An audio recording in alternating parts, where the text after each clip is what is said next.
Hello everyone, welcome to our channel. In this video, we'll learn how to get data using RESTful API from a free open source weather API. Let's get started. Open Visual Studio Code. If you would like to learn how to install Visual Studio Code on your Mac and set up a .NET development environment, check out the videos linked in the description below. Click the Explorer tab on the left-hand side, then click Create .NET Project. From the list, select Console App for this demonstration. Name your project, then follow my steps to configure it. Next, open Program.cs from the left-hand side panel. First, import the libraries we need. To get data using HttpClient, we need to use .NET HTTP library. A RESTful API returns the response as JSON, so go ahead and import the System.Text.Json library to handle the API response.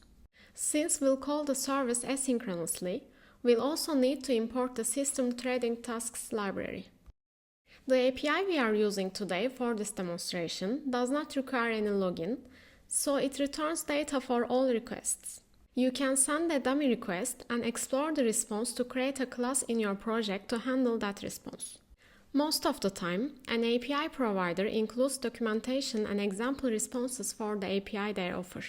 You don't need to handle every field in the response, just select the ones you need and include them in your class.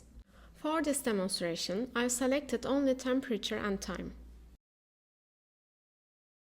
In our example, the service requires coordinates, so we'll provide them. Write the URL to send the request.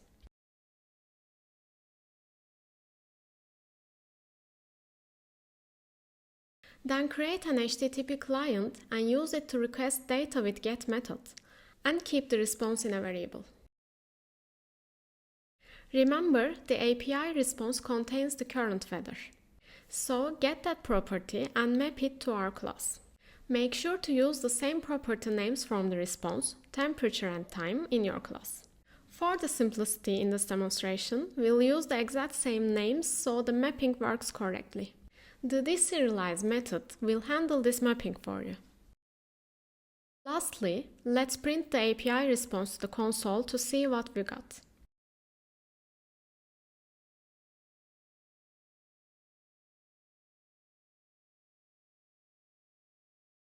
Run the project.